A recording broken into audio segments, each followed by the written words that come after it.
119 of the president's budget, he's anticipating generating $646 billion in new tax revenue from this bill.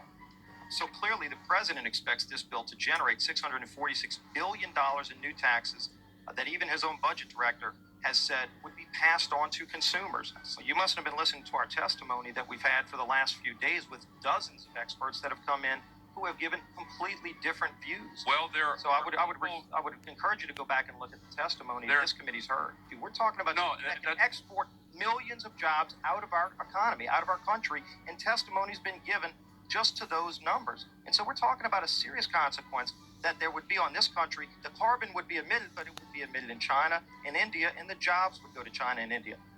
Man-made global warming pollution causes global warming.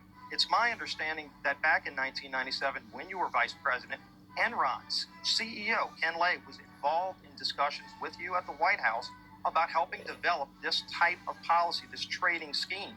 And is that accurate? Is it inaccurate? It's been reported. I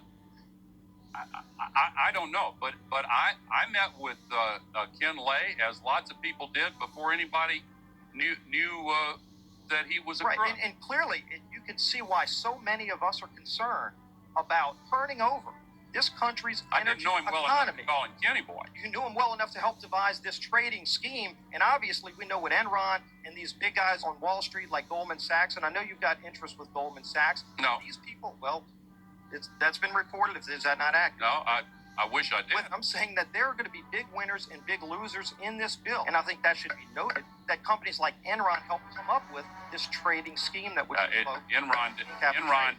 I don't know if this